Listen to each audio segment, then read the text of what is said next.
Iran Israel দ্বন্দ্বে অস্থির হয়ে উঠেছে মধ্যপ্রাচ্য। চিরশত্রু এই দুই দেশের সংঘাত কোন দিকে যাচ্ছে এ নিয়েও বিশ্ব নেতাদের মাঝে চলছে আলোচনা।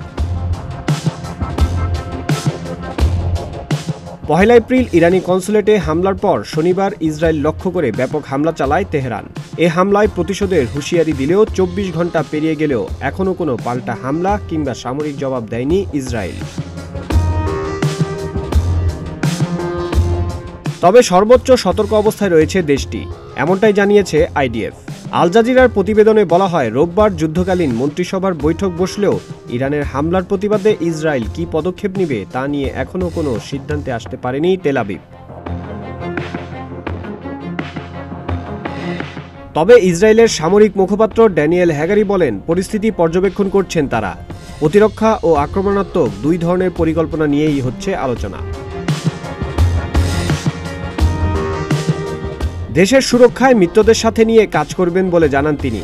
এর আগে দেশটির প্রতিরক্ষামন্ত্রী বেনি গানোজ্জ বলেন, উপযুক্ত সময়ে হামলার জবাব পাবে তেহরান। বিশ্লেষকরা বলছেন, শনিবার স্থানীয় সময় রাতে ইসরায়েলে আঘাত আনে ইরানের শত শত ড্রোন ও ক্ষেপণাস্ত্র। এই ইস্যুতে বর্তমানে বেশ উত্তপ্ত বিশ্ব রাজনীতির অঙ্গন। এই হামলায় তেহরান ব্যাপক ক্ষয়ক্ষতির দাবি করলেও ইসরায়েলের দক্ষিণাঞ্চলের একটি বিমান ঘাঁটি সামান্য ক্ষতিগ্রস্ত এবং এক শিশু গুরুতর আহত হওয়ার কথা জানিয়েছে তেল আবিব। তবে সংকটময় এই পরিস্থিতিতে মধ্যপ্রাচ্যের দেশগুলো ইরান ও ইসরায়েল দুই পক্ষকেই সংযত থাকার আহ্বান জানিয়েছে। তারপরেও ইরানের হামলার উল্লেখযোগ্য জবাব কি দিবে ইসরায়েল, এই নিয়ে চলছে নানা সমীকরণ।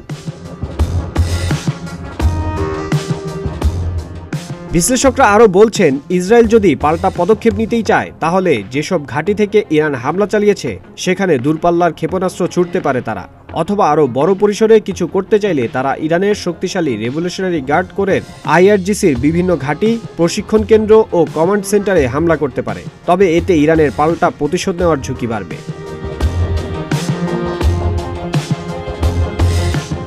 এমন প্রেক্ষাপটে যুক্তরাষ্ট্র কি করবে?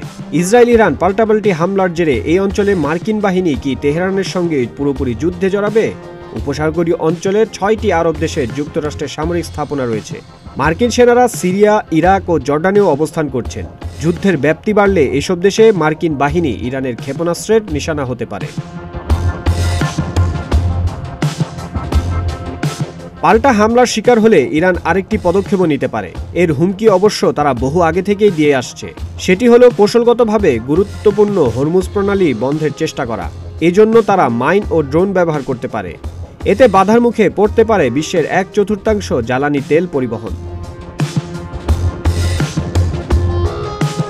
মধ্যপ্রাচ্যের রাজনৈতিক বিশ্লেষকরা বলছেন, ইরান ও ইসরায়েলের পাল্টা হামলার কারণে আঞ্চলিকভাবে বড় পরিসরের যুদ্ধে যুক্তরাষ্ট্র ও উপসাগরীয় দেশগুলো জড়িয়ে পড়ার শঙ্কা দেখা দিয়েছে।